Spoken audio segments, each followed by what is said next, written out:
buenas tardes y buenos días a los colegas de la otra orilla. Bienvenidos a la tercera sesión del seminario online de la red Nisaldes sobre nuevos enfoques en el bienestar humano y la desigualdad en perspectiva histórica. La red Nisal, o red Nisaldes, rebautizada en los últimos tiempos, ya saben que versa sobre niveles de vida, salud, alimentación bajo enfoque de desigualdad, y hoy tenemos un tema de enorme interés para la red, para los que nos escuchan, cuyo tema es analizando la transmisión intergeneracional de la desigualdad socioeconómica en el área de Barcelona, siglos XV-XIX, que nos presenta Joana María Pujadas y Gabriel Brea, colegas del núcleo del Grupo de Demografía Histórica del Centro de Estudios Demográficos de la Universidad Autónoma de Barcelona, y que el tema y la moderadora de la sesión de hoy va a ser Rosa Congós. Rosa Congós, nuestra colega. Hola, Rosa. Bueno, Rosa es muy conocida, catedrática de Historia e Instituciones Económicas de la Universidad de Girona, y quién mejor ella que nos pueda presentar muy brevemente a los ponentes y al tema, y que actúe de moderadora, dado que pues, es una de las grandes especialistas de historia agraria y de las sociedades rurales, y que además ha abordado la problemática de la desigualdad y las dinámicas sociales en la Europa mediterránea. Ella tiene estudios que ha realizado sobre las dotes como indicadores de las desigualdades sociales, también sobre contratos y capítulos matrimoniales, que durante mucho tiempo pues, han sido centrales en la organización de la transmisión intergeneracional de los patrimonios familiares. Y sin más, os dejo con Rosa, que nos dirija unas palabras. Muchas gracias y bienvenidos. Buenas tardes y muchas gracias a los organizadores por haberme invitado y haberme otorgado este papel de moderadora y de presentadora, pero pienso que lo importante hoy es escuchar a Joana y Gabriel.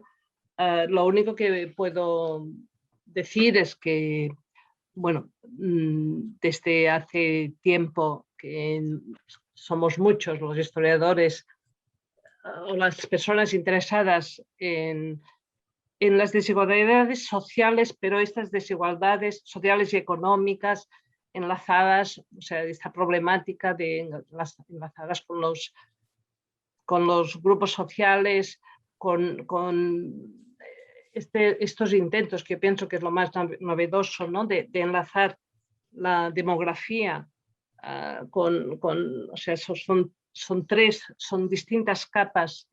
Y esto, bueno, desde hace tiempo que sabemos que Joana Pujadas y Gabriel participan. Yo los conocí, yo creo, muy poco, o sea, cuando empezaron a trabajar con Ana Cabré en el proyecto europeo, en este RC, que les ha proporcionado esta base fantástica de información sobre matrimonios en el área de Barcelona durante 5 siglos.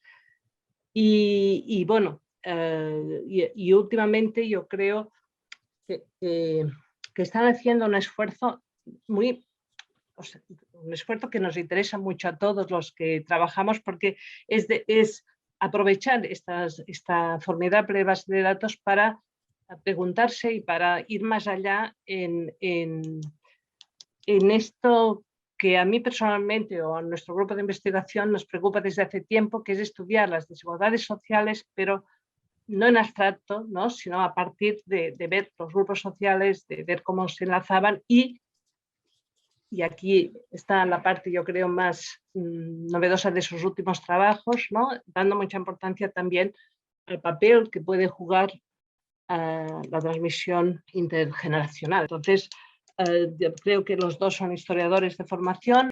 Joana es un poco mayor, se doctoró, creo, en 2009, y creo que sobre mortalidad infantil, o sea, ya temas claramente de demografía en Mallorca en su caso, pero yo creo que fue, esto me corregirás Joana, en el 2010 o no 2011, que ya empezaste la aventura con el proyecto de Barcelona, y Gabriel, que es un poco más joven, se doctoró en 2018 ya con una tesis. Él también es historiador de formación, se interesó por los temas de demografía histórica, pero también desde esta perspectiva de historia social, podríamos decir, ¿no? Y se doctoró con una tesis ya claramente marcada en el proyecto en 2018. Mi presentación es muy breve, solo para, bueno, para decir que nos interesa mucho lo que hoy nos expliquen, ¿no? Que es un poco, si lo entendí bien, ¿no? Avanzar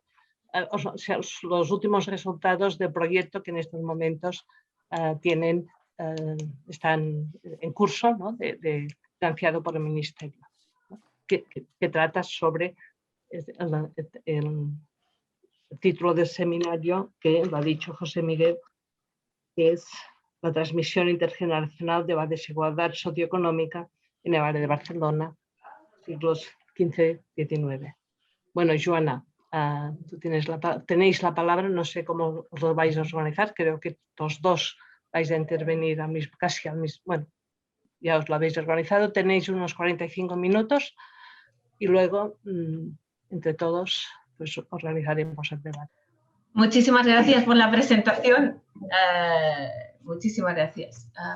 Ahora lo que haré será compartir mi presentación. Primero os presentaré una parte de nuestra intervención y luego seguirá Gabriel. ¿De acuerdo? En primer lugar, me gustaría agradecer la invitación de la red Misaldes y más en concreto de su coordinador, el profesor Martínez Carrión, a presentar nuestras investigaciones sobre desigualdades socioeconómicas y movilidad social. Y a la profesora Rosa Congost por su papel de presentadora, moderadora, etcétera, etcétera. La presentación que nos ocupa hoy lleva por título, como ya os han avanzado, ¿no? Analizando la transmisión intergeneracional de la desigualdad socioeconómica en el área de Barcelona, siglos XV-XIX. La haremos a la limón entre Gabriel Brea de la Lund University en Suecia, y sí, está en Suecia, y yo misma de la Universidad Oberta de Cataluña y del Centro de Estudios Demográficos. La distribución desigual de la riqueza y sobre todo su crecimiento es uno de los temas que preocupa más a las sociedades contemporáneas, ya que aunque la desigualdad entre países va disminuyendo, la desigualdad en el interior de los países va aumentando. De hecho, no hay noticiario o periódico en los cuales día tras día no se hable de desigualdad. Pero esto no es un fenómeno nuevo, sino que se observa desde hace años, aunque sí podemos ver que la COVID ha agravado la desigualdad, ¿no? Pero sin embargo, muchas veces se olvidan las raíces históricas de este fenómeno. Hay que decir que el bestseller El Capital del siglo XXI, ¿no? Aquí, ¿no? Lo he puesto en la versión inglesa, ¿no? De Piketty, publicada en francés en 2013 y en 2014, en inglés, pero también en español por el Fondo de Cultura Europea, ha contribuido de manera muy importante, entre otras muchas cuestiones, a la valorización del estudio de la evolución histórica de la distribución de la renta y la riqueza, a partir de la recopilación de información detallada por países. Esta obra vino a complementar investigaciones pioneras como la de Van Zanden, y la tienen aquí, ¿no?, de 1995, que buscaba trazar el inicio de la denominada curva de Kuznets en Europa a lo largo de la Edad Moderna. A estas obras hay que añadir el trabajo que viene desarrollando el grupo de investigación liderado por Alfani en la Universidad Bocconi en Milán, muy centrado en la reconstrucción de las principales tendencias de la desigualdad en época preindustrial. Pero además también tendríamos que hablar, ¿no?, de las obras de Milanovic, por ejemplo, entre otros, Linder, etcétera, etcétera. En el caso de España hay que destacar los trabajos realizados en la Universidad de Valencia por investigadores como Toni Furió o por investigadores de la Universidad Carlos III bajo la estela de Prados de la Escosura, como Carlos Santiago, Nicolini, etcétera, ¿no? O en la Universidad de Girona, ¿no? Que ya nos lo decía un poco José Miguel al principio, ¿no? Las investigaciones lideradas por Rosso Congost o también las investigaciones de Pere Orti y Luis To, o por Pere Vergés Pijuan en el caso del CSIC, ¿no? Hay muchos más investigadores, muchas más investigaciones en España sobre desigualdad, pero como entenderán, no puedo detallarlas una a una. Así, en la actualidad disponemos de una historiografía floreciente sobre la desigualdad preindustrial con una perspectiva a largo plazo, que en primera instancia, como el artículo de Van Zanden de 1995, que yo les citaba con anterioridad, y tienen aquí, ¿no?, el trazo de la curva, ¿no?, partirían de la idea de esta curva, de la denominada curva de Kuznets o la supercurva de Kuznets. La curva de Kuznets muestra cómo en la primera fase del crecimiento moderno se constataría un aumento de la desigualdad de ingresos. Y entre 1900 y 1920 esta tendencia vería su fin y se iniciaría un proceso de nivelación continua de los ingresos hasta los años 70 del siglo XX. Así, Kuznets argumentó que la relación entre el crecimiento moderno y la desigualdad de ingresos presentaba una curva en forma de U invertida. Bueno, lo veremos con nuestro caso de estudio, como se lo va a presentar Gabriel un poco más adelante. Así, la desigualdad puede medirse no solo con los ingresos, sino también con la riqueza, una variable valorizada en la literatura más reciente sobre desigualdad. Hay que tener en cuenta que la información sobre ingresos en época preindustrial es escasa y, sin embargo, la riqueza es una variable de la cual se tiene más información a lo largo del tiempo, sobre todo a partir de la baja edad media en adelante. No obstante, la historia de la distribución de la renta es importante no solo para comprender los efectos del crecimiento de la desigualdad, sino también para explicar las causas y el origen del crecimiento económico preindustrial.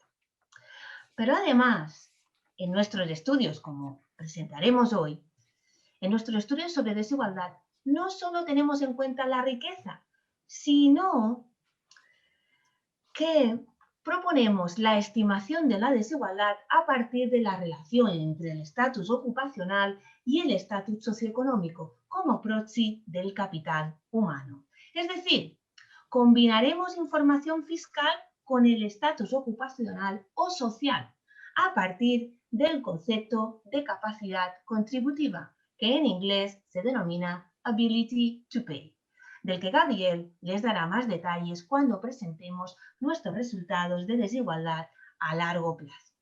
Este tipo de aproximación se puede aplicar gracias al tipo de fuentes que utilizamos para estimar la desigualdad.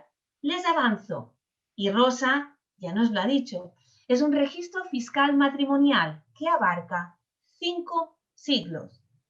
No se preocupen, se lo explicaré en breve. Si al estudio de la desigualdad le añadimos el fenómeno de la movilidad social, y en nuestro caso, esta movilidad social entendida como la transmisión intergeneracional, como ya habrán adivinado, como consecuencia del título de nuestra presentación, entenderemos que desigualdad y movilidad social van juntas. Sin embargo, estos dos temas tradicionalmente se han estudiado de manera independiente. De hecho, la curva del gran Gatsby, sí, es Gatsby, el que están pensando, y la tienen aquí, ¿no? Relaciona la distribución de la renta, es decir, aquí calculada a través del índice de Gini, ¿no?, con la elasticidad intergeneracional de la renta, es decir, indica cuánto dependen los ingresos de una generación de los ingresos de sus progenitores. ¿Lo ven? Ya están viendo aquí cómo estamos jugando con desigualdad y transmisión intergeneracional. generacional. Aunque la curva del Gran Gatsby es una simple asociación entre las dos variables, sin demostrar causalidad, es decir, demuestra la asociación, la relación es sorprendentemente clara, o como mínimo en teoría. A mayor movilidad entenderemos mayor igualdad y a la inversa, a mayor igualdad, mayor movilidad. Sin embargo, la literatura existente sobre el tema no es concluyente sobre la dirección de esta asociación, ya que la desigualdad se refiere a las diferencias de salarios, ingresos y riqueza en un momento dado, y la movilidad se refiere a la diferencia entre una generación y otra, que representan momentos diferentes. Además, esta literatura también pone de manifiesto la importancia de tener datos apropiados para este tipo de estudios, los cuales no abundan en el presente y, como ya se pueden imaginar, para el pasado, mucho menos.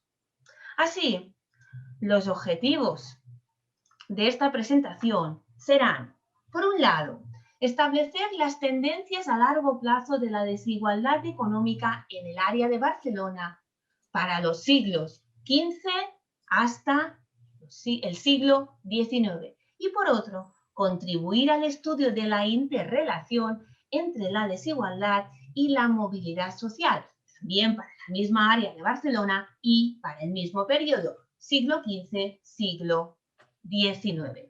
De hecho, este último objetivo es un tema incipiente en la historiografía que casi no ha sido estudiado para épocas históricas.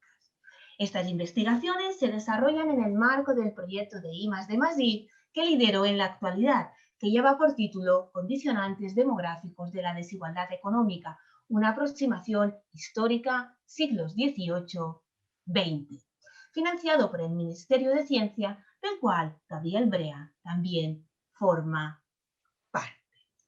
Así, para acometer estos objetivos, a continuación les presentaré las fuentes y la construcción de los datos para medir la desigualdad, es decir, la construcción de la Barcelona Historical Merits Database, que Rosa ya nos avanzaba, que como principal novedad, aparte de la singularidad de la fuente que ha permitido su construcción, esta se ha realizado a través de la aplicación de inteligencia artificial y visión por computador.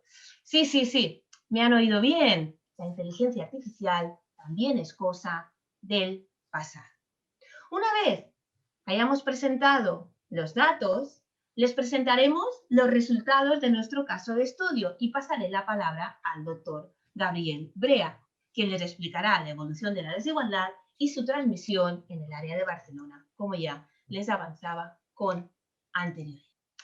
La fuente que utilizamos son los libros responsales de la Catedral de Barcelona, que tienen su origen en un impuesto otorgado por el Papa Benedicto XIII, el Papa Luna, sí, uno de los papas que hemos tenido, ¿de acuerdo?, a la diócesis de Barcelona en 1409. Este impuesto o tasa, ¿no?, gravaba todos los matrimonios celebrados en la diócesis de Barcelona y estaba en función de la categoría socioeconómica de los contrayentes. Así, este impuesto se convirtió en una de las principales fuentes de financiación de la denominada obra de la catedral y, por tanto, de su construcción y su posterior financiamiento. Así, esta fuente, única en su especie, cubre un amplio periodo de tiempo, ya que se conserva entre 1451, como pueden observar en la diapositiva, hasta 1905, y cubre un territorio extenso que abarca toda la diócesis de Barcelona, además de todo el espectro social, desde la nobleza a las clases más desfavorecidas. De hecho, este impuesto matrimonial se distribuía a grandes trazos desde el siglo XVI en las siguientes categorías. La primera categoría era para la nobleza, luego vendrían los militares, ciudadanos honrados, comerciantes, doctores en leyes o medicina, maestros gremiales, campesinos y artesanos, y los denominados pobres.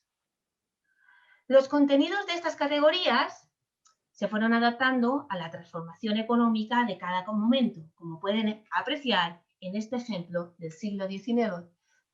Lo he puesto del siglo XIX porque es de los pocos que tenemos en castellano, porque esta fuente fue escrita en catalán hasta 1860. En el caso de la última categoría, esta que pone aquí, ¿no?, los pobres, ¿no?, y que al lado pone Amore Dei, ¿no?, esta suponía la exención del impuesto. De este modo, los pobres obtenían la licencia matrimonial por la gracia o el amor de Dios, aunque la mayoría de los individuos de este grupo declararon algún tipo de ocupación.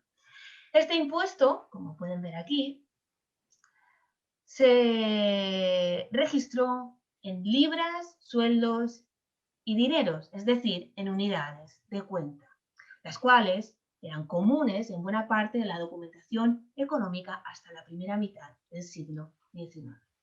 Su pago se realizaba con la moneda en curso, es decir, miren estos, ¿no? En este caso, en el siglo XIX ya se pagaba en pesetas.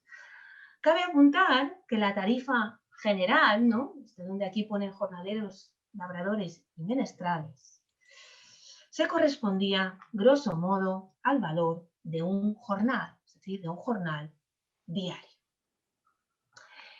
Este esquema impositivo, una vez estuvo asentado en el siglo XVI con 7 categorías, no varió mucho en el tiempo. La variación más significativa es la de 1649, momento en que las tasas se doblaron como consecuencia de la inflación provocada por la plata americana, y se incluyó un nuevo nivel de pago para los mercaderes. La distribución de los pagos del impuesto matrimonial a lo largo de 4 siglos puede observarse en esta diapositiva. Fíjense cómo el número de matrimonios, ¿no?, en el cual la licencia matrimonial se le fue concedida por amor a Dios, va aumentando de manera importante desde el siglo XVIII. Estamos ya en la industrialización. Las tasas más altas, fíjense, ¿no?, eran satisfechas por un 2-3% en los matrimonios, aunque su composición variará con el paso del tiempo, como les explicaremos más adelante. De hecho, una de las ventajas de esta fuente es la cobertura de todo el espectro social, pobres y ricos. Hay que tener en cuenta que muchas veces las fuentes fiscales tradicionales pueden mostrar sesgos de selección para los extremos sociales, que podrían estar exentos o no sujetos a tributación, cosa que no pasa en los libros de esponsales. Además, los individuos registrados en esta fuente constituyen una muestra homogénea de la población activa, que reuniría a varones cuyas edades serían similares, ya que la fuente registra el matrimonio de estos. Además, solo hemos considerado los individuos en primeras nupcias, lo que les hace más comparables. Desgraciadamente, las ocupaciones de las mujeres no fueron registradas. Aquí, a continuación, les muestro también la diversidad de ocupaciones, posiciones sociales que tenemos recogidas para los 5 siglos que duró la fuente, las cuales han sido codificadas a través de las clasificaciones internacionales GISCO, GISCLAS y GISCAM. De hecho, las ocupaciones son indispensables junto a los impuestos que les he venido explicando para la creación de la denominada capacidad contributiva de cada individuo con el fin de medir la desigualdad, como ya les he avanzado un poco antes. Así,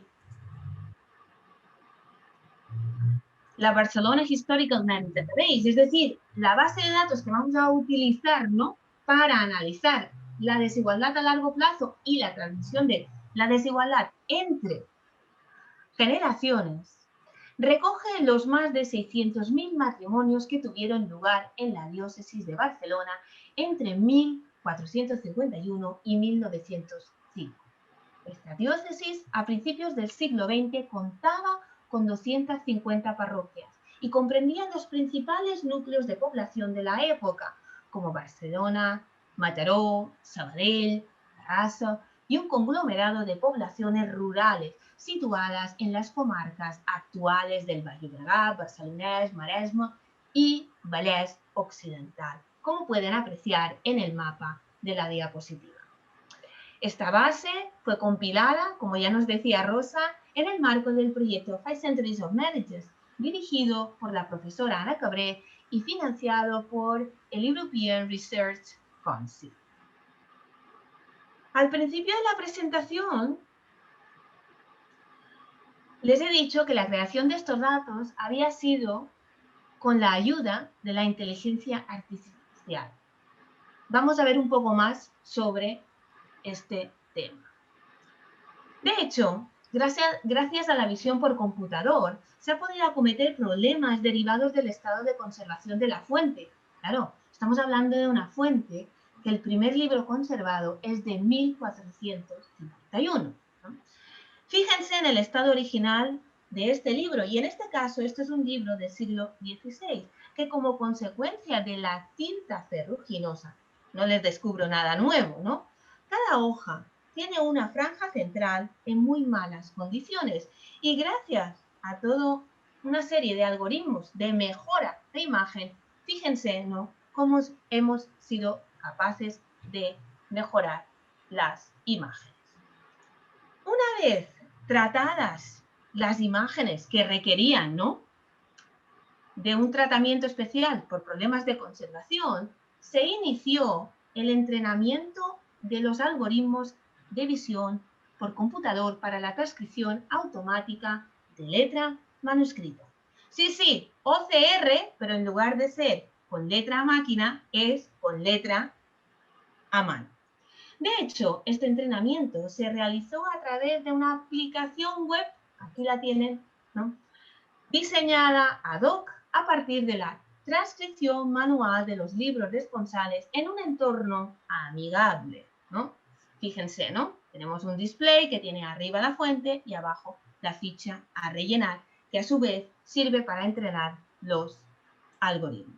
Esta aplicación web, aparte de este módulo para la introducción de datos, también contó con un módulo de administración para la asignación de las fuentes a transcribir y un módulo de armonización, muy importante, ¿no?, para la codificación y normativización y estandarización de las variables, dado que el catalán no tuvo un estándar lingüístico hasta principios del siglo XX, lo que hace que una misma palabra pueda ser escrita de muchas maneras diferentes. En la actualidad, parte de este entrenamiento se hace a través de videojuegos, ya que la transcripción manual, por mucho que el módulo de introducción de datos sea amigable, siempre es tediosa y costosa en tiempo. Si les apetece ayudarnos con la transcripción, ya no de los libros responsales, pero sí de otras fuentes fiscales y demográficas, se pueden descargar estos juegos en el Google Play. En estos videojuegos se han implementado unos algoritmos que proponen transcripciones para grupos de palabras muy frecuentes, como suelen ser los nombres de pila, los apellidos y ocupaciones. Así, los jugadores, es decir, los usuarios, lo que hacen es validar si estas transcripciones automáticas se han realizado correctamente o no, a medida que van avanzando en el juego. Por su lado, los algoritmos de visión por computador para la transcripción automática necesitan de una serie de tareas previas, con el fin de identificar los párrafos y las líneas que deben transcribirse y en qué dirección. Sí, la dirección es de izquierda a derecha, como leemos y escribimos en Occidente, ¿de acuerdo? Uno de los problemas más importantes es que las letras de una línea y de otra se toquen, ya que el algoritmo a priori no sabe distinguir dónde termina una línea y empieza la otra. De hecho, este problema lo hemos resuelto como si las líneas fuesen unas montañas, ¿no? Imagínense, ¿no?, unas montañas, ¿no?, y el espacio entre líneas fuese un valle.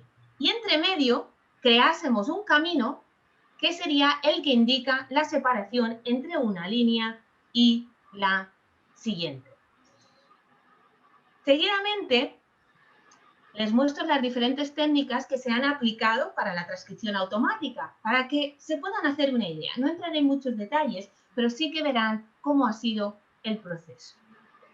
En este caso, fíjense, lo que se hace es utilizar los perfiles de las palabras, ¿no? Y ya ven, pone Barcelona y tenemos dos P's, Barcelona y España. Y fíjense qué es lo que pasa, que al final identificamos a través de los perfiles la transcripción correcta. En otros casos, lo que hemos hecho ha sido esqueletizar las palabras. Fíjense aquí con la palabra Ramón, ¿no? O en otros casos, lo que hemos hecho ha sido usar el gradiente, la inclinación de las palabras. O también lo que hemos podido hacer ha sido crear un buscador de palabras, que seguro que les recuerda a un Adobe Acrobat, pero esto en versión manuscrita. Todas estas técnicas se denominan word spotting. Pero además, nuestros algoritmos en entornos controlados, como es el caso de este volumen concreto que abarca de 1617 a 1619, ya transcriben automáticamente. Y como verán, los resultados son bastante satisfactorios. Fíjense, la transcripción es bastante buena. En la actualidad, estamos yendo un paso más adelante, porque al final, como demógrafos que somos, nos interesa construir bases de datos. Por tanto, además de obtener una transcripción automática del manuscrito, también buscamos que las bases de datos se rellenen automáticamente. Este tipo de técnicas se denomina Name Entity Recognition y es básicamente que identifique, ¿no?, la gramática interna de cada uno de los textos y que esto sirva para rellenar una ficha determinada en una base de datos.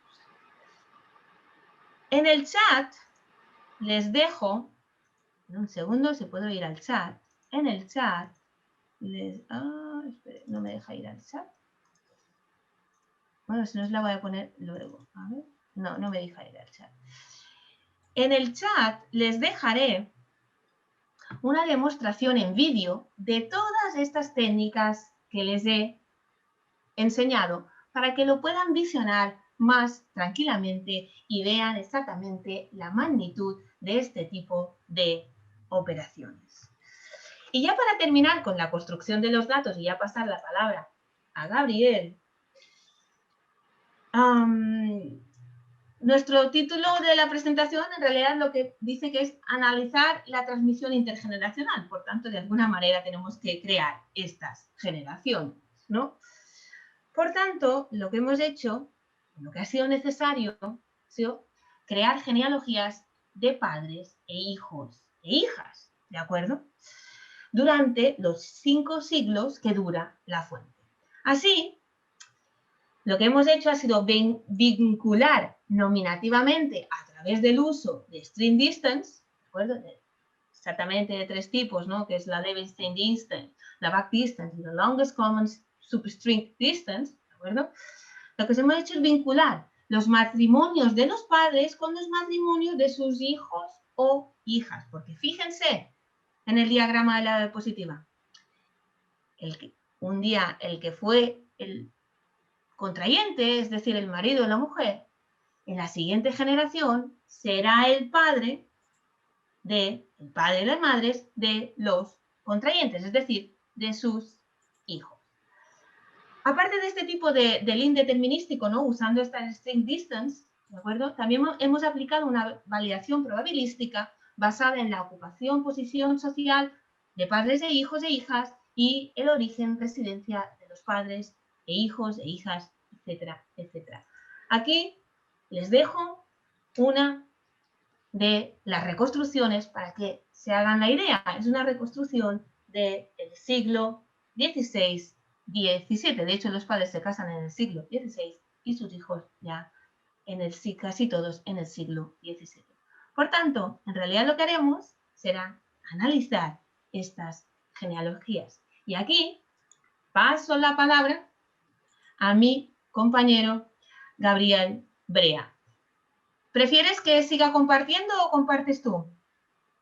No, bueno, para que yo pueda controlar mejor, prefiero compartir yo, entonces, si puedo, no te tengo que pedir que vayas cambiando de Perfecto.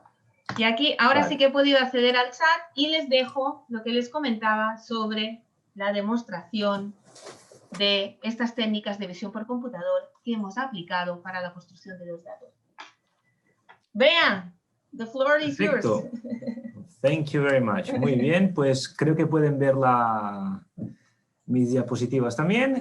Continuando en la misma parte, pues bueno, gracias. Después de esta presentación tan completa de Joana, os hablaré un poco de los estudios de desigualdad que hemos llevado a cabo, que están presentes en algunas publicaciones, y también presentaré un poco los nuevos resultados que Joana y yo hemos estado trabajando en los últimos tiempos sobre la transmisión intergeneracional de la desigualdad.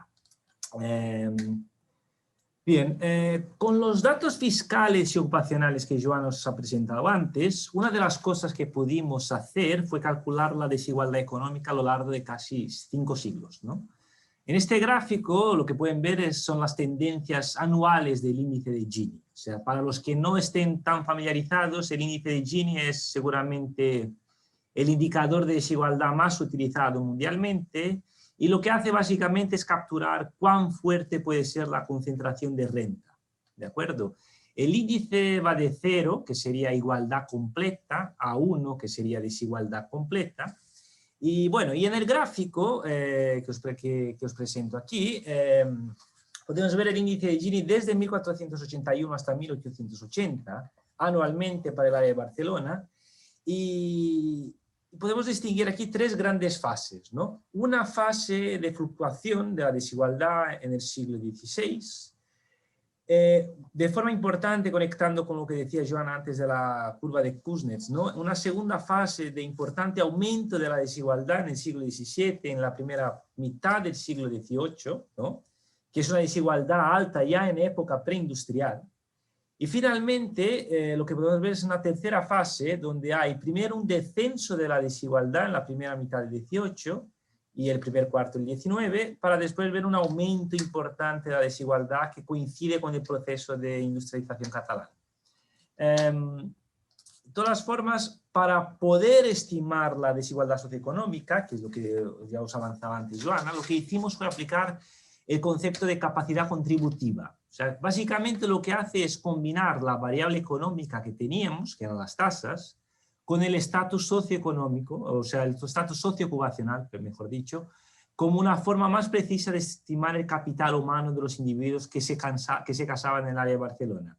De hecho, en este gráfico, lo que vemos es una comparación de la desigualdad calculada solo con las tasas y de la desigualdad calculada con la capacidad contributiva, combinando las tasas con una de las clasificaciones socioocupacionales, sea GIS-CLAS o GIS-CAN, que antes ya os explicó Joana. En definitiva, lo que vemos es que sin utilizar la capacidad contributiva estaríamos subestimando la desigualdad, ¿vale? De todas formas, es importante también tener en cuenta que aún capturando la desigualdad con la capacidad contributiva, los valores pueden parecer un poco más bajos si se compara con otros estudios, pero vale recordar que la desigualdad que estamos calculando aquí es solo entre personas que se casaban. O sea, por lo tanto, son personas que tenían un rango de edad muy similar. Si la desigualdad, digamos, tuviera en cuenta todas las edades, los niveles serían mayores. Pero de todas formas, las tendencias serían similares. Lo importante aquí es tener en cuenta las tendencias. Bien. Otro elemento importante se refiere al cálculo de la desigualdad sin el Amore Dei, que os explicaba antes Joana. El Amore Dei, que es esa gratuidad de la licencia matrimonial que se daba a los individuos considerados pobres. Lo que podemos ver es que durante la industrialización del siglo XIX teníamos muchos casos de Amore Dei. Entonces, si se tiene en cuenta esos casos, la desigualdad en época industrial sería mucho mayor, pero sin embargo, si excluimos esos casos, la desigualdad era mayor en época preindustrial. Entonces, otra vez, llevando a esa idea de que es un poco contradiciendo la tradicional visión de Kuznets de una desigualdad que empieza a existir con la industrialización, ¿no? Bien. Además del índice de Gini, también aplicamos otras medidas de desigualdad. Por ejemplo, uno de los métodos que nos permitiera descomponer la desigualdad socioeconómica. En ese sentido, podíamos saber en cada periodo quiénes eran los grupos sociales que contribuían más para la desigualdad. Entonces, lo que hicimos fue utilizar la primera parte del índice de Tay. De forma intuitiva, lo que hace este índice es calcular la diferencia entre el peso demográfico relativo de un determinado grupo social y el peso relativo de la riqueza de este grupo social, ¿vale? O sea, para decirlo de una forma, bueno, el resultado sería entonces que nos divide una determinada sociedad en dos mitades. La mitad rica, digamos, que tiene un peso de la riqueza superior a su peso poblacional, y después tenemos la mitad pobre, que tendría un peso poblacional mayor que el peso relativo de su riqueza. Pues en el gráfico que estáis viendo, lo que podemos ver es que en época preindustrial la desigualdad se explicaba por una concentración de la riqueza en la nobleza, que está marcada en color rojo. Mientras que hacia el inicio de la industrialización y durante la segunda mitad del siglo XIX, esa desigualdad se explicaba sea por la contribución positiva, sea por la riqueza de los profesionales liberales, como también por la contribución negativa, el empobrecimiento de los jornaleros. Entonces es un cambio muy importante de la composición de esa desigualdad a largo plazo, ¿vale? Aquí también tenemos una otra forma de calcular la desigualdad, que es ver la concentración de la riqueza entre los más ricos. O sea, eso es una forma parecida a lo que ha hecho Piketty y otros autores, ¿no? Que es calcular la concentración de la riqueza en los súper ricos, en el percentil 99, en el top 1%, ¿no? Y aquí lo que podemos ver es que en el gráfico de la izquierda vemos que la riqueza acumulada por el percentil 99, el 1% más rico, fue mayor en el siglo XVII que durante la industrialización. Además, en el gráfico de la derecha, de forma interesante, vemos que la composición de este 1% más rico también cambió a lo largo de la historia, como ya ha parecido con el gráfico que os enseñaba antes, ¿no? Que durante los siglos XVI y XVII los súper ricos eran prácticamente solo la nobleza, y hacia el XVIII y el XIX vemos que empieza a cambiar y a ser los grandes comerciantes y los profesionales liberales. ¿De acuerdo? Bien, además de este repaso por la desigualdad de forma general en la área de Barcelona, en nuestros estudios también vimos un componente geográfico importante. Entonces, de forma parecida a otros lugares en Europa, la desigualdad era siempre mucho mayor en las áreas urbanas que en las áreas rurales. Observando este componente geográfico de la desigualdad, pudimos ver, por ejemplo, el efecto de la industrialización en los centros urbanos. Aquí veis el mapa de la ciudad de Barcelona dividida por sus parroquias, o sea, es el recinto amurallado, y vemos que hacia la segunda mitad del XIX, en apenas 20 años, estamos comparando aquí el 1875-39 con el 1855-59, que en apenas 20 años la desigualdad aumentó de forma considerable, pasando de una media de un índice de Gini de 0.3 a una media de 0.4, ¿vale? Bien, pero muy bien, hasta aquí han podido ver un poco el despliegue de esos estudios de la desigualdad a largo plazo, pero ahora mismo lo que estamos más interesados es principalmente en ver los componentes intergeneracionales de la desigualdad y de la movilidad social. En este gráfico, a partir de las genealogías que os explicaba antes Joana, lo que hicimos fue calcular la asociación intergeneracional de la capacidad contributiva. Entonces, esto prácticamente lo que hacemos es teníamos todas las capacidades contributivas divididas por percentiles, como os había explicado antes, y hacemos una regresión del percentil, es decir, de la posición socioeconómica de los hijos, con la posición de los padres, ¿vale? El resultado es que cuanto mayor la similitud socioeconómica entre padres e hijos, mayor el valor de la asociación. Ahí al contrario, cuanto mayor la movilidad social, menor el valor de esta asociación, ¿vale? O sea, menor será el valor que podéis observar en este eje, ¿no?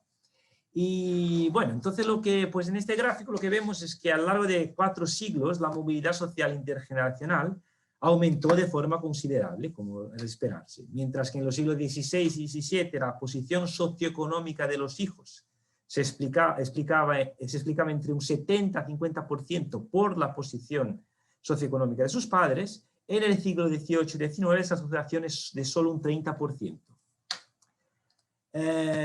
Esto nos hizo entonces pensar en cómo funcionaría esa relación entre la desigualdad económica a nivel general con la movilidad social intergeneracional, ¿no?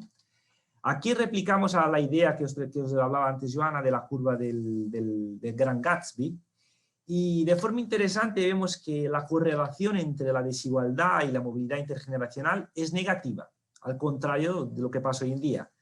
Pero eso es lo que nos explica seguramente que en el pasado, cuando la estructura ocupacional era mucho menos variada, obviamente la transmisión intergeneracional era mucho más alta, con una menor desigualdad. En compensación, cuando la economía crece, la estructura ocupacional varía, aumenta, también lo hace el aumento de la movilidad intergeneracional y a la par la desigualdad. Entonces, eso solo para enseñar que hay seguramente mecanismos diferentes en esta relación, ¿no? Por eso, aquí sí, pues entonces de todas las formas, o sea, aunque hemos visto que a nivel general ha habido un aumento de la movilidad social intergeneracional, no podemos dejar de pensar que esa movilidad social podía ser también muy desigual. Aquí vemos que para los siglos XVIII y XIX, entre el 1750 y el 1880, la asociación intergeneracional que mostré antes, pero solo para los hijos de campesinos. Lo que vemos es que estos tenían una desigualdad mayor que a nivel general, que es marcado con la línea roja. Algo parecido pasa también para los hijos de artesanos, pero en compensación, si observamos a los estratos más pobres de la sociedad, que son los jornaleros en este caso, vemos que la persistencia de la característica socioeconómica del padre era mucho mayor. O sea, entonces, es decir, que la movilidad social para los hijos de jornaleros era mucho menor que para los demás. Por tanto, lo que vemos es que a partir de la segunda mitad del XVIII-XIX y en el XIX, con la industrialización, la movilidad intergeneracional aumenta, pero de forma desigual. Eso nos llevó entonces a preguntarnos que, por ejemplo, aunque un individuo tuviera la movilidad social, sí sería más probable que él fuera más pobre dentro de su mismo grupo social de destino. O sea, es decir, para poner un ejemplo más fácil, que si no me estoy enrollando y no me van a entender.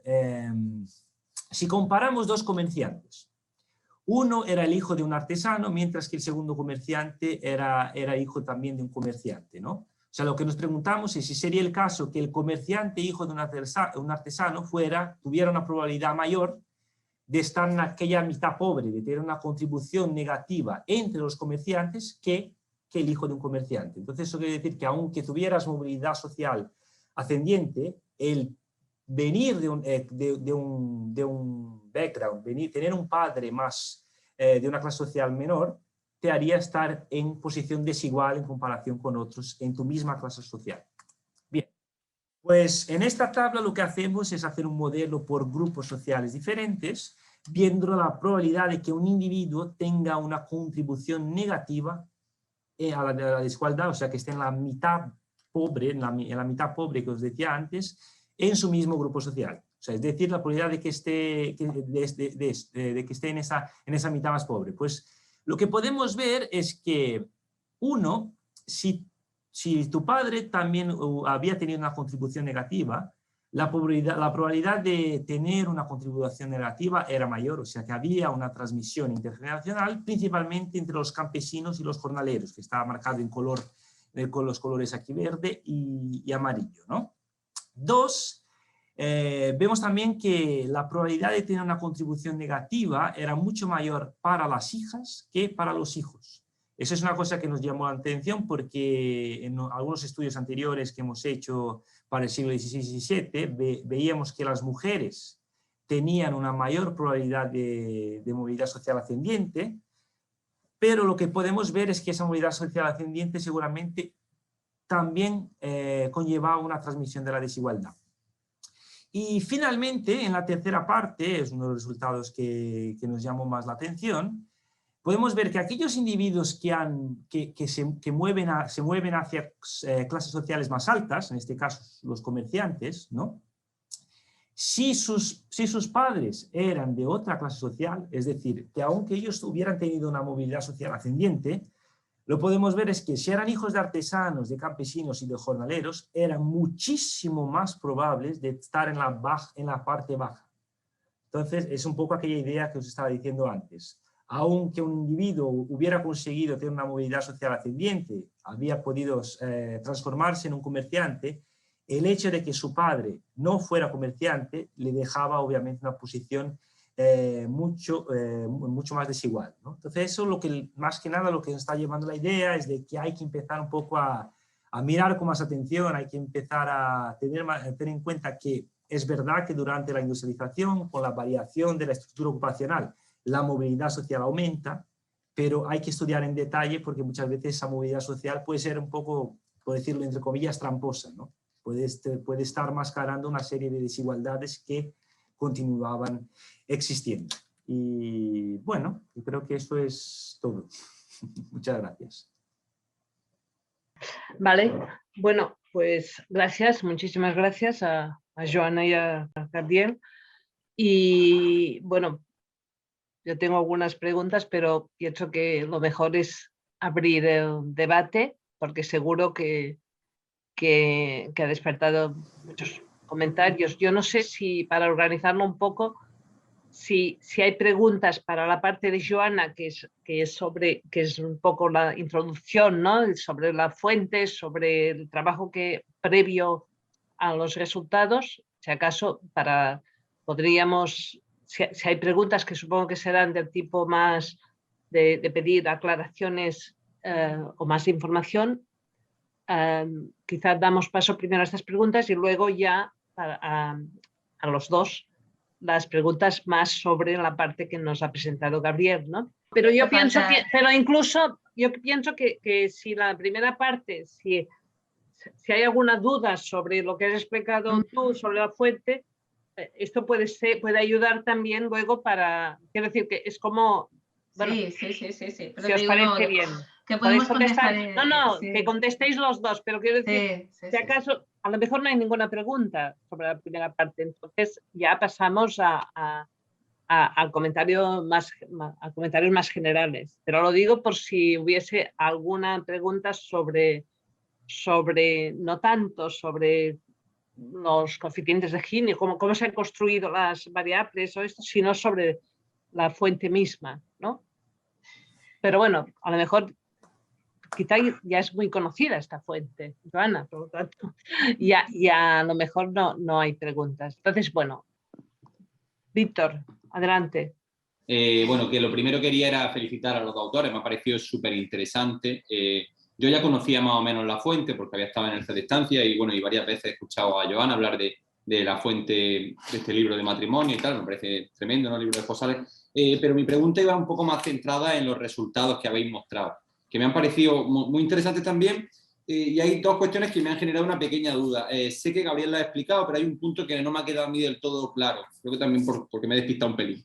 He visto que la movilidad social, es decir, bueno, que digamos que la ocupación, que la movilidad social, que la ocupación no determinaba del todo tu poder adquisitivo o tu situación, ¿no? Bueno, vosotros habéis hablado de una variable, ahora no recuerdo exactamente el nombre, ¿no? Y que en parte esto venía también determinado por la posición de tu padre, ¿no? Y entonces, por esto, bueno, la movilidad social, cuando aquellos individuos que vienen de clases sociales más altas, o sea, perdón, si tus padres vienen de clase más baja, aunque tú hayas llegado a una determinada ocupación, normalmente ocupan la parte baja dentro de esa ocupación, ¿no? Digamos, aportando de forma negativa a la posición de la ocupación, digamos, ¿no? En la riqueza o en la renta general.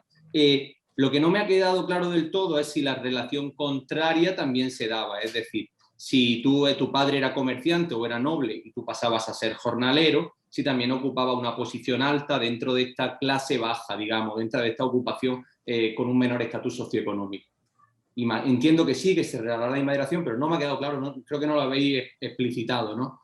Y luego otra duda que me había parecido muy interesante es que habéis dicho que en el pasado la relación entre movilidad social y desigualdad era contraria a la que hay en el presente. No sé si estoy del todo en lo cierto, ¿no? Y habéis dicho que a mayor movilidad social, mayor era la desigualdad, porque parece que en el tiempo había una situación paralela, es decir, hay una mayor actividad económica que puede generar una mayor desigualdad y a la vez esto también conlleva una mayor movilidad social, ¿no? No sé si estoy en lo cierto. Y esto quizá va un poco en contra de la tesis de Piketty principal, esta de R mayor que G, ¿no? Cuando R es mayor que G se tiende a una mayor desigualdad, en cambio aquí parece que en los momentos de mayor G, en los momentos de mayor crecimiento, los niveles de desigualdad tienden también a ser superiores, ¿no? Vale, pues empiezo por la segunda entonces, o sea, después la primera es un buen punto, eso no lo he explicado, pero bueno, empiezo por la segunda. Yo creo que hay que ser muy cautos, o sea, lejos de nosotros querer contradecir a Piketty. Lo único que estamos hablando son contextos completamente diferentes, ¿no? Entonces, o sea, lo enseñamos aquí, que es un poco una idea era un poco para llamar esa relación entre la desigualdad económica y la movilidad social, pero claro, estamos hablando de momentos completamente diferentes. Por lo tanto, es obvio que cuando la movilidad intergeneracional es mucho menor, cuando la estructura ocupacional es mucho menos variada. O sea, si tú tienes para ponerte un ejemplo, si tú tienes una sociedad que el 80% son campesinos, o sea, es que claro, obviamente vas a ser mucho más probable de ser campesino porque no hay muchísimas otras opciones. Y es normal entonces que cuando aumenta la estructura ocupacional, también aumenta el nivel de ingresos, entonces la desigualdad y la movilidad caminan esa misma forma. Lo que pasa en época contemporánea es diferente. O sea, nosotros no tenemos una transformación radical de la estructura ocupacional. Esa estructura ocupacional ya, digamos, tiene una forma que se mantiene con el tiempo. Entonces ahí sí que vemos que la herencia socioeconómica, digamos, esa relación intergeneracional, sí que se correlaciona positivamente con el aumento de la desigualdad económica. O sea, entonces, la única cosa que queríamos enseñar con la curva de Gatsby es que seguramente en momentos históricos, hay que mirar y hay otras explicaciones, hay otros mecanismos para poder explicar esa relación. Que lo que no podemos hacer es simplemente dar una respuesta con mecanismos del siglo XX o del siglo XXI a problemas que pasaban antes. Era un poco eso. Joana, si quieres... Es que hay que considerar que estamos en antiguo régimen. Es que las cosas funcionan diferente, ¿eh? Y a veces tendemos a hacer presentismos, ¿no? Y claro, y el mundo del siglo XIX pues es diferente del mundo del siglo XV, XVI, XVII. Y a nosotros la verdad que nos falta una pieza ahí en medio, ¿no? Entre el análisis que podemos hacer para el siglo XVI y XVII y para el que podemos hacer para el XVIII y el XIX. Nos falta una pieza en medio por el hecho de que la fuente no... En esos momentos en los matrimonios no se recogió el nombre de los padres y no podemos reconstruir las genealogías, ¿no? Y por tanto, en este periodo, que justo es el periodo donde vemos que la desigualdad es más alta, donde hay más acumulación de riqueza, donde el top 1% crece más, etcétera, etcétera, justo en esta pieza no podemos terminar de explicarlo porque no tenemos datos, ¿no? Por tanto, para mí que hay que tener en cuenta que el antiguo régimen es muy diferente. Y claro, y Piketty básicamente muchos de sus datos se refieren al siglo XIX, con lo cual hay que seguir investigando, hay que ir al antiguo régimen y ver lo que nos depara. La otra cosa que comentaba el Víctor era el tema de que el concepto que hemos utilizado es este concepto de capacidad contributiva o ability to pay, ¿no? Este concepto lo que hace es mezclar la etiqueta ocupacional, digamos, o la posición social, porque no todo el mundo es población activa, ¿no? Tenemos propietarios, ¿no? Pero como puedes entender, en los grupos sociales, pues la diversidad es amplia, ¿no? Y una etiqueta ocupacional no representa la variabilidad que hay dentro de un grupo social. Es decir, hay hacendados, hay propietarios ricos y también hay propietarios pobres, ¿no? Sí, por ejemplo, dependerá, ¿no?, de la extensión del territorio que tengan, etcétera, etcétera, ¿no? Pues es esto. Nosotros lo que vimos es que en las categorías del impuesto, ¿no?, en estas 7 u 8 categorías, ¿no?, que hemos utilizado, ¿no?, pues lo que pasaba es que tú podías pagar una determinada tasa, ¿de acuerdo? Pero en una misma etiqueta ocupacional lo que veíamos es que tú podías pagar 2 o 3 tasas diferentes. ¿de acuerdo? Había un grueso que pagaba una tasa que correspondía con la definición que hemos visto, ¿no?, en las categorías, ¿no?, y otra parte que satisfacía o más o menos, es decir, la parte más rica o la parte más baja. Con lo cual entendimos que una manera más, ¿no?, más fina de medir la desigualdad era, ¿no?, mezclar, ¿no?, juntar estas dos magnitudes, que además también tenemos la suerte de tenerlas, es decir, claro, a lo mejor si no las tuviésemos no podíamos hacer estas, ¿no? Pero lo que entendimos que se medía de manera más fina, yo creo que lo habéis visto sobre todo en ese gráfico en el que presentamos, ¿no?, los Ginis, ¿no?, teniendo en cuenta, ¿no?, la capacidad contributiva o solo la tasa, ¿no? Lo que vemos es que la desigualdad aumenta. ¿Sí? ¿Te hemos contestado más o menos? ¿O? Creo que faltaba la primera, para responder rápidamente la primera pregunta, sí, o sea, es que aquí no se ha presentado, pero tenemos un working paper que está en progreso de elaboración, pero una de las cosas que hacemos también es ver esa relación para la movilidad descendiente. Entonces lo que vemos es que si tu padre estuviera en una posición, en un grupo social más alto, pero estuviera en aquella mitad baja, tuviera una contribución negativa, tenías una probabilidad de descender socialmente mucho mayor. O sea, eso también pasaba. Pero aquí solo hemos presentado, digamos, en la otra dirección. Vale. Bueno, si os parece, hay dos palabras, hay Fernando Collantes y Biel Jové, que han pedido palabra. Fernando. Hola, ¿qué tal? Buenas tardes. Hola Joana y a Gabriel, que no habíamos coincidido nunca, y tengo que decir, creo que en representación un poco de toda la gente de mi edad y para arriba, por lo menos, que la base de datos es espectacular. Las técnicas que utilizáis, pues yo creo que nos hacen sentir muy mayores y muy torpes a muchos, y yo creo que es fantástico ver una base de datos así construida para tratar un tema que es tan importante y que siempre el gran obstáculo ha sido la falta de buenos datos, incluso para periodos más recientes que los que estáis trabajando vosotros. Entonces, felicitaros, porque yo creo que es un trabajo estupendo el que estáis haciendo. Y tengo dos preguntas. La primera es más de tipo metodológico y tiene que ver con las posibilidades de la base de datos en dos sentidos. El primero es en qué medida pensáis que se puede calcular algo parecido a un ratio de extracción, porque claro, un poco dentro de esta literatura de que claro, nos viene a decir que no es lo mismo en una economía que crece muy despacio que una que está creciendo muy deprisa, y que como la tarta va aumentando, pues claro, potencialmente puede haber más desigualdad que en una economía que esté mucho más estancada o que tenga un nivel mucho más bajo. Entonces, esta es una duda que me surge, en qué medida se puede tener algo en ese sentido, combinándolo quizás con otras fuentes. Y desde el punto de vista metodológico también, esta creo que no tiene tanta solución. Igual podréis decirnos algo acerca del papel de la Iglesia como élite patrimonial, que entiendo que también es uno de los cambios que tienen lugar en el siglo XIX, quizá más en otras partes de España que en Cataluña, pero entiendo que también puede ser una pieza importante. Eso como cosa metodológica. Y en la parte más de fondo del asunto, os quería preguntar por ese aumento de la desigualdad que parece que se percibe en algunos momentos del siglo XIX y sobre todo en la parte, en las décadas centrales, ¿no? Claro, da la impresión de que esto es el inicio de esa oleada de aumento de la desigualdad que va a llegar probablemente hasta comienzos del siglo XX, a nivel de España al menos. Entonces, sería interesante saber más acerca de qué pensáis que está detrás desde el punto de vista de las causas.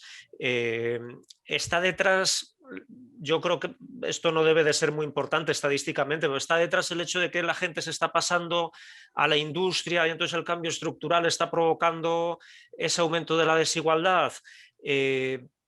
Es un poco, siguiendo lo que planteaba Víctor, es el hecho un poco estilo Piketty de que sencillamente no se ha alcanzado una velocidad de crecimiento suficientemente rápida, porque Víctor creo que tenía razón, y lo que pasa es que incluso en la fase rápida de crecimiento sigue siendo un crecimiento muy inferior a ese 5% que más o menos Piketty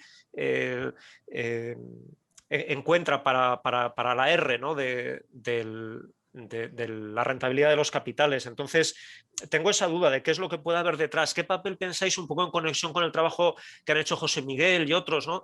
¿Qué papel para la evolución de los precios de los alimentos? Porque en realidad este es un momento, justo ese momento en el que se aumentan los pobres, o el registro de pobres que se casan, parece que coincide con ese momento que en toda Europa ha iniciado ya una transición a la industrialización, pero las bases agrarias van más despacio. Y entonces, justo en esas décadas, es un momento de tensiones inflacionistas en los mercados alimentarios, con mucha tensión, ¿no? Y entonces esas tensiones parece razonable pensar que debieron de afectar mucho más a la gente de clase baja, podríamos decir, que destinaba mucha renta, mucha proporción de su renta a alimentación, más quizás que a otros. Entonces, mi pregunta es, de todas estas ideas que se vienen manejando sin poder concretarlas todavía mucho más, ¿cuál es vuestra impresión? ¿Por qué parece que está repuntando la desigualdad en ese momento final de vuestro análisis?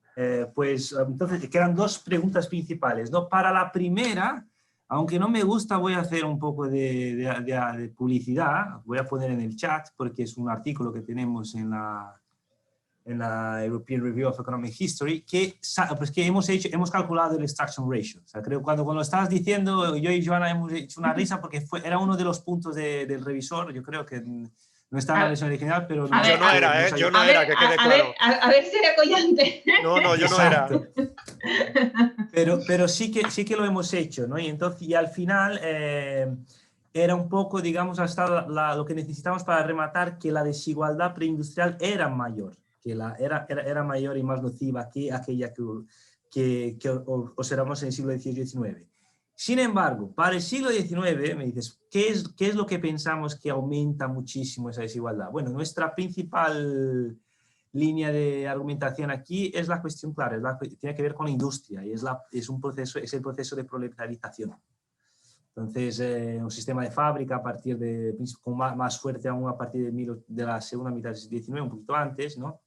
Y eso es lo que explica, ¿no? Y el empobrecimiento de sus trabajadores, ¿no? Esa es de forma corta, la respuesta es esa. Joana puede añadir mucha más riqueza a lo que estoy diciendo. De hecho, la palabra jornalero no existe en esta fuente hasta finales del siglo XVIII, cuando ya Barcelona se está industrializando. Es decir, antes se utilizan otras etiquetas ocupacionales, es decir, trabajador, bracero, etcétera, etcétera, pero la palabra justo coincide que la palabra jornalero, ¿no? Coincide justo en este momento en que, ¿no? La categoría que no pagan es cuando sube. ¿Ya? Por tanto, para nosotros es claro. Supongo que nosotros también buscamos más explicaciones desde el punto de vista social, ¿no? Es decir, si te acuerdas, ¿no? Cuando presentábamos ¿quién genera la desigualdad desde un punto de vista social, ¿no? Lo que argumentábamos era esto, ¿no? Es decir, la desigualdad para nosotros en el antiguo régimen la genera la nobleza, es decir, una nobleza que es poca, es decir, la nobleza está formada por pocos individuos y más en Cataluña, porque Cataluña no es tierra de nobles, ¿eh? Es decir, Castilla lo es, pero Cataluña no lo es, ¿no? Por tanto, en el antiguo régimen, ¿quién generaría esta desigualdad? Sería, ¿no? Los nobles, que acumulan mucha riqueza, pero son pocos, pero en cambio, en el siglo XVIII, y esto ya se veía desde finales del siglo XVIII y en el siglo XIX, y básicamente en torno a 1833, que es esta fecha tradicional del inicio de la industrialización en Cataluña o en Barcelona, quien generaría esta desigualdad, aquí habíamos cambiado de protagonistas. Son estos jornaleros, son estos trabajadores ligados al sistema de fábricas, que son muchos, muchísimos, pero su acumulación de riqueza es mínima, es muy, muy, muy baja. Es decir, están bajo esta categoría de Amore Dei, es decir, los Amore Dei no tienen una contribución, ¿no? Es decir, sería cero, ¿no? Por tanto, es un poco. Por tanto, nosotros más que buscar, ¿no?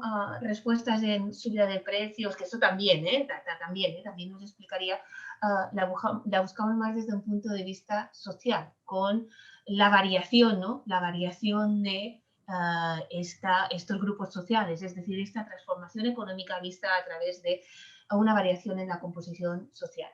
Luego también habías comentado el tema de la Iglesia, ¿no? Que valorásemos el papel de la Iglesia. Bueno, en este caso, claro, aquí hay dos matices, es decir, nuestra fuente solo recoge a población que se casa, con lo cual, claro, el papel de la Iglesia en estas élites, pues no lo podemos no captar por el hecho de que, claro, si no se casaban, no aparecen en la fuente.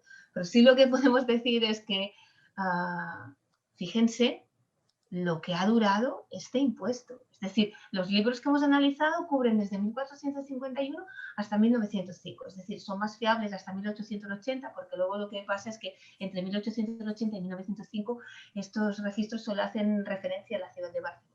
¿De acuerdo?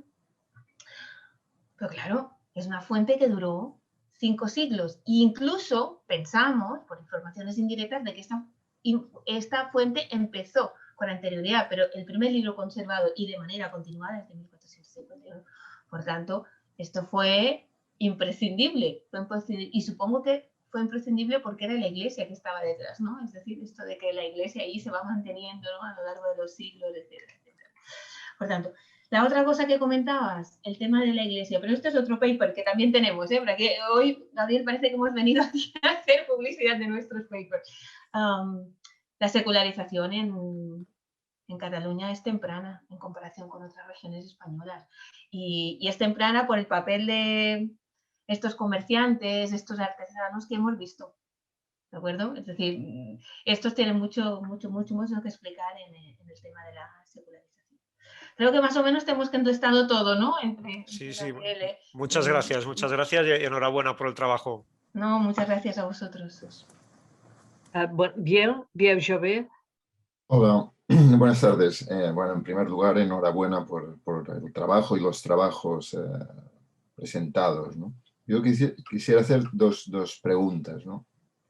Una tiene que ver con la fuente y con lo que podríamos decir el calibraje de la fuente, ¿no? Porque de hecho la fuente nos da un conjunto de 7 categorías socioprofesionales que pagan en función de determinados criterios que no sabemos muy bien si se están refiriendo a criterios renta o a criterios patrimonio. Es decir, no sabemos muy bien con qué tipo de desigualdad estamos jugando, ¿no? Y por tanto, quizás en este caso no estaría de más comparar, hacer algunas muestras para comparar con los datos que tenéis o que hay disponibles de los catastros de del 18 y del 19, a ver si hay alguna relación entre entre lo que están declarando los individuos en la catedral, en este impuesto matrimonial, y lo que declaran en otras fuentes, ¿no? Para saber exactamente si estas etiquetas funcionan, ¿no? En segundo lugar, claro, estas etiquetas, como habéis dicho vosotros, eran las etiquetas que declaraban, pero especialmente entre los grupos que vosotros llamáis de campesinos o de farmers y artesanos, etcétera. Claro, a medida que avanzaba sobre todo el siglo XVIII y en parte antes del XIX, antes de la implantación mayoritaria del sistema de fábrica a principios o mediados del XIX, una parte importante de la población que no vivía en la ciudad de Barcelona, sino en el ámbito rural, debía ser, bueno, seguramente debía trabajar a la vez como agricultor, como artesano en el sector textil o cualquier otro sector, ¿no? Y por tanto eso quizás hace difícil a veces estar seguro de los cambios, algunas de las interpretaciones que hacéis, especialmente en las relaciones entre desigualdad, estructuras familiares y estructuras familiares o movilidad. Por tanto, esta sería una parte. La otra tiene que ver con las interpretaciones, es decir, vosotros habéis dicho que queréis explicar cuáles son los orígenes de la desigualdad, ¿no? Pero, por ejemplo, una de las cosas que sorprenden es esta enorme disminución de la desigualdad en el siglo XVIII. Y, como también ahora ha dicho Fernando, el incremento del siglo XIX. Pero claro, ¿cómo se explica el origen de esta desigualdad? Es decir, una cosa es que vosotros detectéis, que yo creo que es razonable y es cierto, ¿no? Que se produjo este decrecimiento de la desigualdad en el siglo XVIII.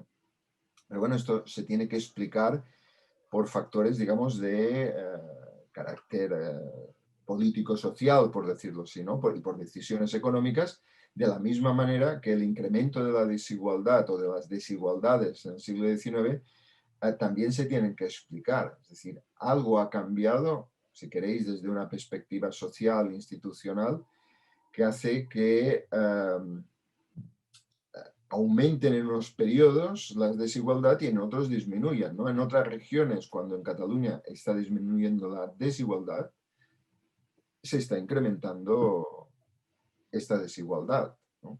Por tanto, aquí tiene que haber, digamos, factores sociales, institucionales que marcan esta diferencia y que creo que vale la pena resaltar. Bueno, muchas gracias por las preguntas muy interesantes y muy pertinentes. Yo os diré que la primera persona que vio el gráfico de Gini anual fue Gabriel Jové, por tanto él nos viene siguiendo desde los principios. Y cuando se lo enseñamos me dijo, aquí tenéis un tema magnífico. Por tanto, él es un poco responsable de que hayamos llegado aquí. Bueno, en relación a, si quieres, Gabriel Brea, le contesto la primera pregunta y si quieres luego tú coges la segunda y hacemos un poco así, ¿no? En la primera pregunta, pues unas etiquetas harán más, unos impuestos matrimoniales harán más referencia a ingresos y otros harán más referencia a riqueza. Es decir, dependiendo de tu posición en la escala social, pues estará más correlacionado con la riqueza o con los ingresos. Sí que es cierto que hay estudios que han demostrado que hay una correlación alta entre ingresos y riqueza, con lo cual al final, ¿no? Aunque nosotros no somos capaces, como consecuencia de la fuente que tenemos, de distinguir, ¿no? Si el impuesto matrimonial hace más referencia a los ingresos o hace más referencia a la riqueza. Por tanto, al final, como la correlación es positiva, bueno, entendemos que al final lo que hacemos es mostrar, ¿no? Una medida, ¿no? Una medida que tendría en cuenta tanto ingresos como riqueza. Pero además, para refinar un poco esta medida de riqueza e ingresos, también tenemos en cuenta el tema del capital humano. Por esto también utilizamos las etiquetas ocupacionales, para ser un poco más finos en esta medida, ya que solo utilizando la tasa no podíamos ser tan finos, ¿eh? Es decir, pero bueno, al final calculamos la desigualdad con lo que tenemos. Y ojalá tuviésemos ingresos, ojalá pudiésemos ver claramente si es riqueza. Ojalá pudiésemos ver, ¿no? la divergencia entre estas dos fuentes, ¿no? Pero al final tenemos lo que tenemos y los libros responsables nos dan este impuesto matrimonial. Y repito, yo creo que en las clases altas está más relacionado con la riqueza, es decir, y en las partes más bajas está más relacionado con el ingreso. Pero bueno, yo creo que al final mezclan un poco de todo. Y además una prueba de esto es que diferentes etiquetas ocupacionales, ¿no? Pueden satisfacer diferentes tasas, ¿no? Es decir, sobre todo esto pasa más en las capas intermedias, ¿no, Gabriel? En estas capas de comerciantes, en estas capas de doctores en medicina, doctores en leyes, en estas capas intermedias, ¿no?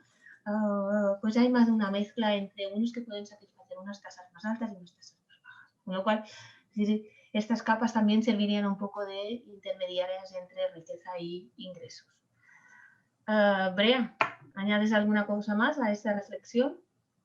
No, yo pero creo no, simplemente bien lo que sugería Jové es de hacer algún tipo de comparación, sí, ¿no? con el otras fuentes, con otras fuentes para... justamente, ¿no? Sí, Entonces, no, es esto, ¿no? Si habéis pensado en hacerlo. Sí. No, bueno, ahora mismo no lo tenemos en los planes inmediatos porque estamos reconstruyendo la desigualdad en el siglo XIX y en el siglo XX, pero sí, está en la lista, de cruzar este tipo de fuente fiscal con otro tipo de fuente fiscal, a lo mejor más tradicional, ¿no? Y tal. Sí, vale. Está en la lista, por supuesto. Pero bueno, era un poco la justificación de lo que nos estaba representando nuestra fuente. Vale, Roger, que ya veo que es Roger Nicolau. Es que yo veía Roger y pensaba, será Roger Nicolau, supongo. Tengo que poner el apellido. No lo he puesto. Bueno, yo desde el desconocimiento, pero tenía una duda y es cuando habéis mostrado, Joana, ¿no? El valor del impuesto pagado, hay muy poca diferencia entre 8 y 24, ¿no? Es decir, ¿se mantiene tan constante en el tiempo esta diferencia entre categorías? No, 8 sueldos y 24 libras. Exacto. Es 8 sueldos y 480. Sí, exacto. Pero varía en el tiempo, supongo, ¿no? En función también de ¿no varió el abanico. La otra pregunta era, bueno, que como demógrafos, digamos, ¿no? Me ha sorprendido quizá, bueno, lo que he pensado primero era, cuando habláis de genealogías, entiendo que no se pueden hacer genealogías desde el siglo XV porque hay muchísimas migraciones, ¿no? Inmigración a la zona, inmigración también desde la zona y tal. Entonces supongo que el impacto de las migraciones, digamos, ¿no? Sobre todo de los distintos grupos sociales, que es muy distinta, cómo puede haber influido. Y el otro tema también sobre el impacto, es decir, cómo los cambios demográficos evidentemente tienen un peso importantísimo en la distribución de la renta, ¿no? Por ejemplo, también el descenso de la fecundidad, no sé si habéis pensado un poco en cómo introducir, digamos, el impacto de los cambios demográficos. Evidentemente también está el de la nupcialidad, porque probablemente es desigual por grupos sociales, etcétera. Pero sobre todo la caída de la fecundidad prematura en esta zona, ¿no? Y el tema de las migraciones, muy importante, sobre todo en inmigración de pobres, muy importante esta zona, ¿no? Digamos. Ya está. Sí. No. Son dos variables fundamentales a tener en cuenta, las migraciones y la fecundidad.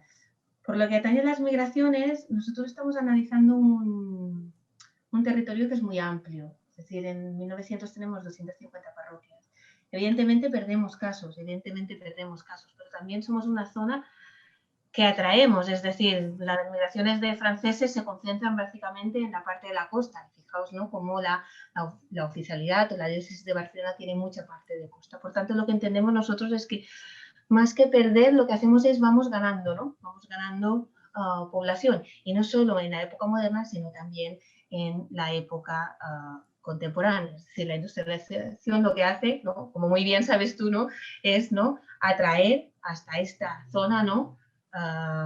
Gente de otras partes de Cataluña. Por lo que comentas del tema del descenso de la fecundidad, de hecho nosotros lo que creemos, y así lo explicamos en el proyecto, es que el descenso de la fecundidad lo que conllevó fue la creación de mayores oportunidades, ¿de acuerdo? Porque nosotros lo que creemos, y esto partiendo de la tesis de esto de Resource Dissolution, ¿no? Que a menor número de hijos, ¿no? Más podrán invertir en estos hijos y más posibilidades tendrán, ¿no? De subir en la escala social, por ejemplo, ¿de acuerdo? Pero aquí, con estos datos, nos es un poco difícil introducir estas variables y, ¿no? Controlar por estos temas, ¿de acuerdo? En otros estudios que estamos planteando con otro tipo de fuentes, que son fuentes padronales y de cédulas personales, sí que controlamos por el número de hijos, etcétera, etcétera, ¿de acuerdo? Pero en estos estudios, no, en estos estudios lo que ganamos en amplitud, ¿no? Territorial y amplitud cronológica, lo perdemos en detalle, ¿no? Para poder controlar este tipo de variables como el número de hijos, si entran o salen del territorio, etc. Pero sí, muy de acuerdo que estas variables son ¿Y indispensables. la amplitud, perdona, del impuesto varía en el tiempo? En 1649 el impuesto se duplica. Es decir, lo que en un momento eran 4 sueldos pasa a ser 8 sueldos. Esta es la máxima variación que tiene durante los 5 siglos. No hay más variaciones. Es decir, que no es sensible a la desigualdad real, digamos, en este caso. No. No hay gratuidad, no hay una parte gratuita, no hay algunos que aportan más, no hay, es impuesto, digamos, ¿no? No hay generosidad, digamos, de algunos, ¿no? No hay una parte... Debe haber porque una misma etiqueta ocupacional puede pagar diferentes impuestos. Es decir, hay algo. Por esto nosotros siempre utilizamos la capacidad contributiva para controlar este tema, ¿no? Es decir, no solo controlar el tema fiscal, sino también controlar el tema más socioeconómico, es decir, el estatus, ¿no? Es decir, lo que sé, sobre todo en médicos. Yo me acuerdo en médicos cuando nosotros empezábamos a trabajar en estos temas, que veías los doctores en medicina, ¿no? Que veías que podían estar en 3 y 4 categorías diferentes. ¿De acuerdo? Por tanto, es por esto, que salimos un poco de la tasa y nos vamos, ¿no? Y también conservamos este tema de la etiqueta ocupacional. Es por esto. Sí, pero debe haber algo de esto. Gabriel, ¿querías...? No, sí, o sea, era un poco eso, una de las cosas también que hicimos, intentar ajustar, ¿no?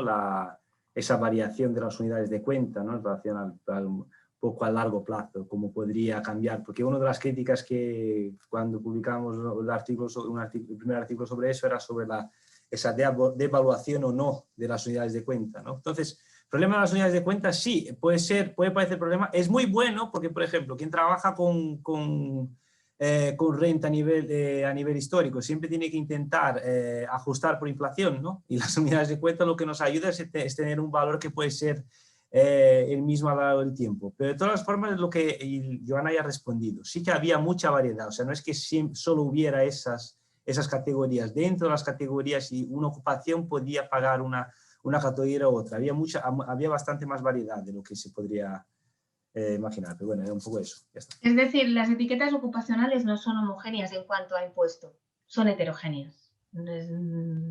Evidentemente hay un grueso que se corresponde, ¿no? Con la etiqueta, ¿no? Con el listado que os he presentado, pero luego hay una variabilidad por arriba y por abajo, ¿eh? Esto está Perdón, en para acabar, para que lo entienda, digamos. Entonces, lo que sobre todo estáis analizando es la distribución de la población por categorías, más que una valoración de la renta total y la distribución de la renta. Lo que se está haciendo más es una distribución profesional, por categorías socioprofesionales, digamos, ¿no? Ambas, sí, ambas. Sabemos, digamos, no hay una forma de estimar en este caso, la riqueza, claro. Claro, pero al tener... Si no varía la relación entre los impuestos, es que en realidad estáis viendo cambios socioprofesionales, ¿no? Ya lo entiendo ahora sí. No, eso sí, pero siempre que dentro, o sea, pero es un poco, o sea, estoy insistiendo en esto, o sea, pero es verdad que dentro de una determinada ocupación sí que hay variedad. Entonces, es un punto a más, o sea, no es simplemente una observación socioprofesional, porque en ese sentido alguien nos podría decir, bueno, podéis utilizar solo las ocupaciones, pero una de las cosas que las ocupaciones hacen en los estudios históricos es que tratan de forma homogénea a todos por igual. O sea, todos los tejedores son iguales, todos los médicos son iguales. Nosotros con esa fuente lo que vemos, y es lo que está apuntando Joana, es que hay una heterogeneidad dentro de las mismas ocupaciones. O sea, tenemos a lo mejor médicos, que era el ejemplo que ponía ella antes, que podían pagar desde 24 libras hasta 12 sueldos, ¿no? Entonces, eso ya es un punto a más que simplemente utilizar la estructura ocupacional. Pero ¿quién determinaba que fuesen 12 o 24? Bueno, es lo que has dicho. ¿Quién lo determinaba? Los que recaudaban los obreros menores de la catedral. Exacto. Es decir, y además estos obreros menores cambian cada 2 años. Es decir, hay estas tablas, ¿no?, que os presentaba un poco, que son las tablas guía, pero dentro de estas tablas, ¿no?, hay una variabilidad. Es decir, estas tablas es la guía, pero luego hay un poco de todo, ¿eh? en unas categorías más que en otras. Pero yo creo que entiendo que José lo que quiere decir es un poco que es una... A ver, por eso yo también insistiría en la necesidad de comparar con otras fuentes, ¿no? Para ver un poco, porque es como una tasa, bueno, ahora es un comentario que hago, ¿no? Es una tasa estimada que se hace a partir de un determinado momento, se pone una tasa, pero que no responde realmente a la riqueza, ¿no? Entonces, yo creo que es un buen índice para ver tendencias o así, pero realmente las cosas pueden cambiar mucho. Incluso, yo lo que quería decir también eran los cambios en las etiquetas sociales. Las etiquetas sociales pueden, no que tú habéis dicho que los jornaleros aparecen a fines del 18, pero en cambio antes había braceros o antes, es decir, hay cambios, por ejemplo, en el mundo rural y en el mundo urbano. Yo lo digo porque en el obispado de Gerona, a finales del siglo XVIII, el 50% de los matrimonios son de trabajadores y no hay industrialización y son trabajadores. Lo que pasa es que estos trabajadores, que nosotros decíamos, bueno, son muy pobres, ha habido un proceso de proletarización, resulta que pues, pueden llegar a pagar unas dotes que no están mal, ¿no? Entonces, quiero decir que unas mismas etiquetas pueden, o sea, las etiquetas no cambian si cambia la situación de la persona, ¿no? Entonces, los cambios, lo que es difícil a veces es a partir de las etiquetas seguir los cambios sociales, ¿no? Y claro, dar por supuesto que las etiquetas, y eso, bueno, es una cosa que nos encontramos continuamente los que trabajábamos con grupos sociales, ¿no? La necesidad, y yo lo digo porque la aparición de nuevas etiquetas, por ejemplo, estos jornaleros que son nuevos, es muy importante, ¿no? Porque ¿de quién eran hijos estos jornaleros? No, yo lo digo porque tenéis una fuente que permite esto, ¿no? Es decir, estos jornaleros son nuevos, porque es una etiqueta nueva que antes no encontrabais y que la asociáis con la industrialización, que en cambio en el campo, en el mundo rural, no sería lo mismo. Es decir, los jornaleros no son necesarios, es decir, los jornaleros pueden ser jornaleros del campo, ¿no? Pero esta aparición es muy interesante, que lo habéis dicho como de pasada, ¿no? Para mí ha sido muy interesante, porque si podéis ver este grupo nuevo, ¿no? Que además son pobres, que se casan a Moridei, dijéramos, es decir, que son el grupo, es decir, que son los que hacen que la desigualdad aumente. ¿De quién son hijos? Lo digo porque aquí tenéis ¿no? Bueno, ¿de quién son hijos? Porque esto sí que sería una movilidad social descendiente, si antes no había, y luego aparecen, es que son hijos de otros grupos sociales, ¿no? Bueno, lo digo no para desmerecer, al contrario, ¿no? Porque pienso que tenéis aquí la posibilidad de seguir. Lo sabemos. Bueno, por eso pregunto, ¿de quién era? Principalmente, claro, o sea, es que si tienes en cuenta los jornaleros principalmente en Barcelona, eran casi todos hijos de campesinos del interior. O sea, es gente que hay una, porque podemos también controlar, claro, dónde se casaban ellos y dónde se casaban los padres. Entonces, gente que se está... Sí, perdón. Vale. Es una pregunta y luego dejo, bueno, no veo de momento, pero pedí palabras que aún tenemos tiempo, ¿no?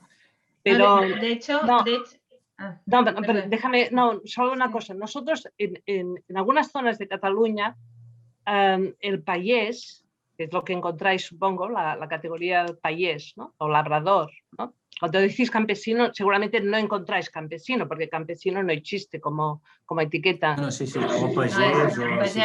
Es payés, ¿no? Sí. Seguramente entre estos payesos, había campesinos muy pobres. Es decir, yo creo que había lo que en Gerona se llaman trabajadores. No, y es interesante, ¿no? Y luego, por lo tanto, sería hijos de campesinos que yo no sé si los habéis detectado porque pagan una tasa más baja o porque son campesinos a Moridei, quizá. Sí, exacto. No, es que, claro, eso no... por ejemplo, eso es otra cosa, al inicio también una cosa que presentamos en Leuven, ¿te acuerdas, Joana? O sea, hicimos un trabajo sobre la transmisión de la pobreza, que en verdad era la transmisión del amore Dei. Y sí, o sea, prácticamente esto, vale. una persona en Barcelona que fuera jornalero y fuera amore Dei, era, o sea, la probabilidad de que lo fuera era 40%, 45% más alta si tu padre fuera un campesino amore Dei. O sea, eso sí, claro, es exactamente eso. Son los hijos de los pobres en el campo que al final se acaban transformando jornaleros en la Barcelona y son amore Dei. Exacto.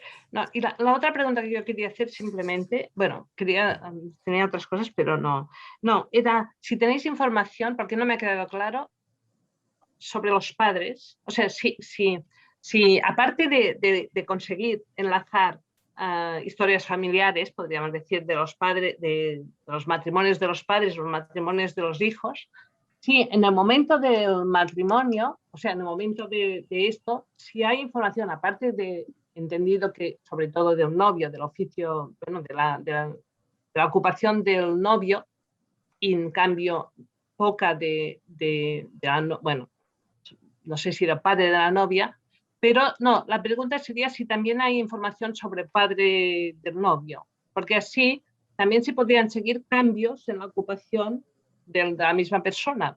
Pero no sé si la fuente da esta información. O sea, que al mismo tiempo que da la información del novio, de la ocupación del novio, si también da información sobre la ocupación del padre. Es una pregunta, o sea, en los contratos matrimoniales encuentras las dos fuentes, porque esto permitiría también ver cambios de oficio, cambios de ocupación de una persona al cabo de 25 años.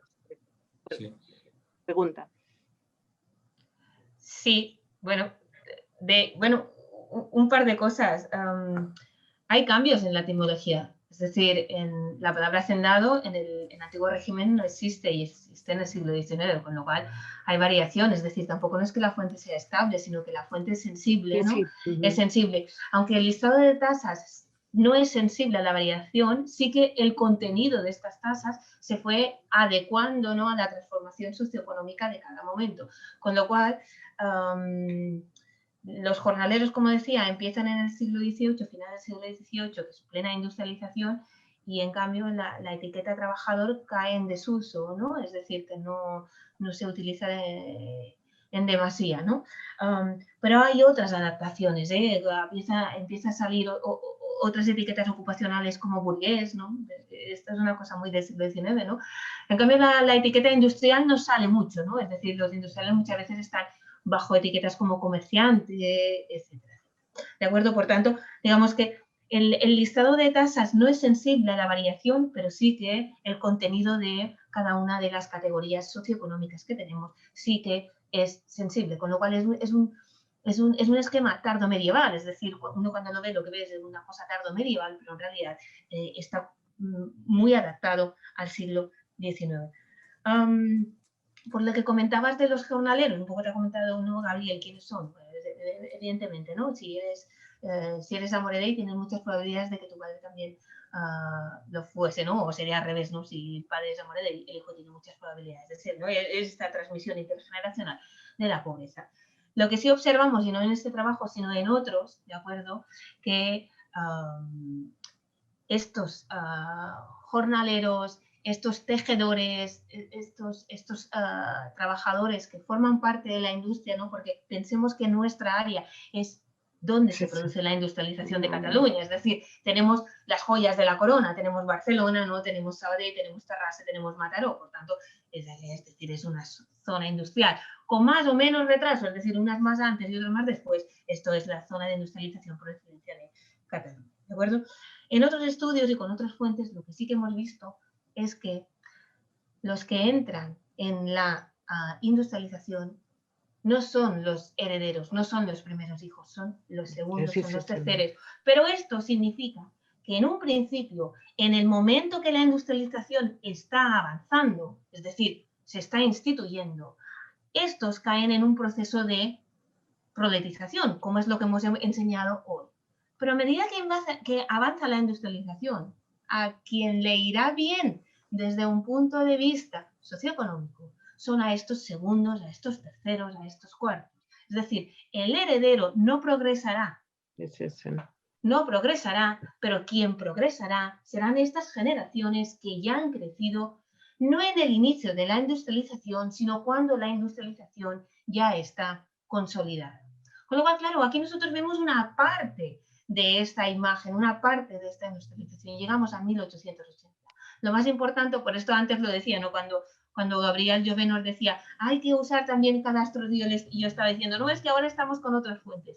Porque nosotros lo que buscamos es ver un poco esta imagen completa de la industrialización y no quedarnos solo en el siglo XIX, sino avanzar hasta el siglo XX y en realidad ver este proceso completo.